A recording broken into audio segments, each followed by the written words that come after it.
আসসালামু আলাইকুম। ভারতের পররাষ্ট্রনীতিতে যে বিষয়টি সবচেয়ে গুরুত্বপূর্ণ তা হলো প্রতিবেশী ফার্স্ট। মানে প্রতিবেশীদের অগ্রাধিকার সবার আগে। অথচ দেখেন সেই প্রতিবেশীগুলোর সঙ্গে সম্পর্ক ভালো নেই দেশটির। মানে এই অঞ্চলে এই মুহূর্তে ভারতের বন্ধু বলে কোনো রাষ্ট্র নেই।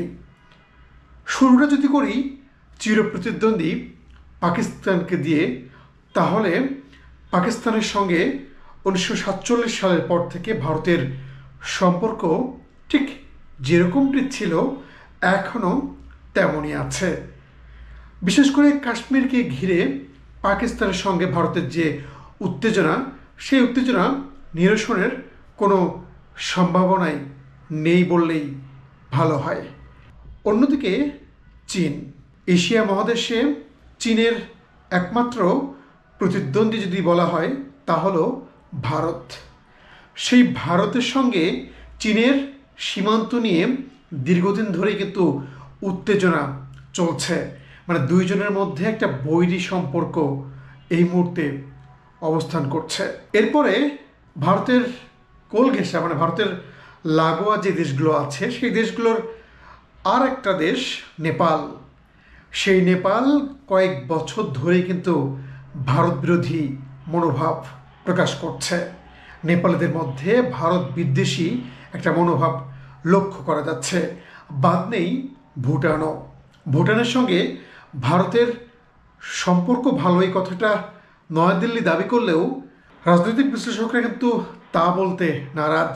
কারণ ভুটানের সঙ্গে কিন্তু যে সীমান্ত নিয়ে চীনের যে একটা বৈরিতা ছিল, সেই বৈরিতা সংকটের বা নিরসনের উদ্যোগ নেওয়া হয়েছে, যা কিন্তু চিন্তায় ভাঁজ ফেলেছে নয়াদিল্লির। এরপর যদি বলি যে ভারতের সবচেয়ে ভালো বন্ধু হিসেবে পরিচিত বাংলাদেশ, সেই বাংলাদেশ গত 5 আগস্টের পর পুরোপুরি উল্টো অবস্থানে। মানে ভারতের সঙ্গে এক ধরনের বৈরিতা বা এক ধরনের উত্তেজনা শুরু হয়েছে বাংলাদেশের।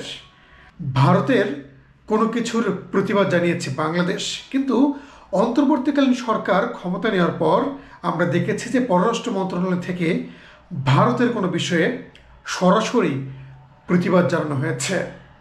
তার মানে বাংলাদেশের সঙ্গেও ভারতের আর সেই সম্পর্ক নেই। এরপর যদি বলি মিয়ানমার, সেই মিয়ানমারে আপনারা জানেন যে মিয়ানমারে পুরোপুরি চীনের একটা আধিপত্য রয়েছে। ভারতের সঙ্গে মিয়ানমারের সীমান্ত থাকলেও চীনের কিন্তু প্রচুর পরিমাণে বিনিয়োগ আছে এই মিয়ানমারে, যার কারণে কিন্তু মিয়ানমারও ভারতের হাতের বাইরে বলা যায়।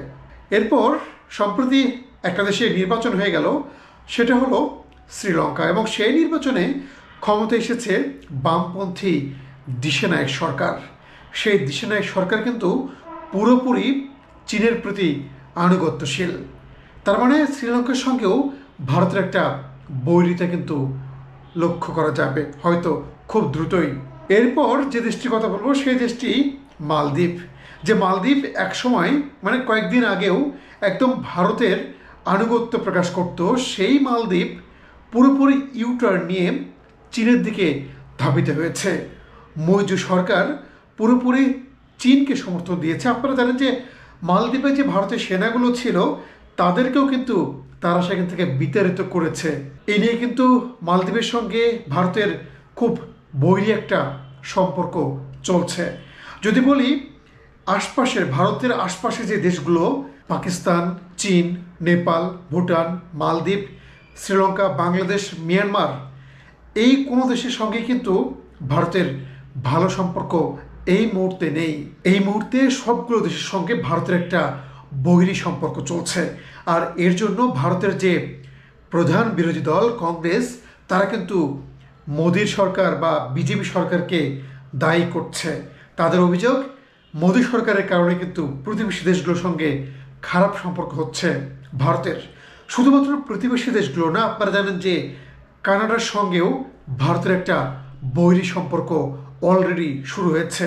দুদেশের মধ্যে একটা উত্তেজনা চলছে। সেই কারণেও কিন্তু মোদী সরকারকেই দায় দিচ্ছেন ভারতের বিরোধী দলগুলো।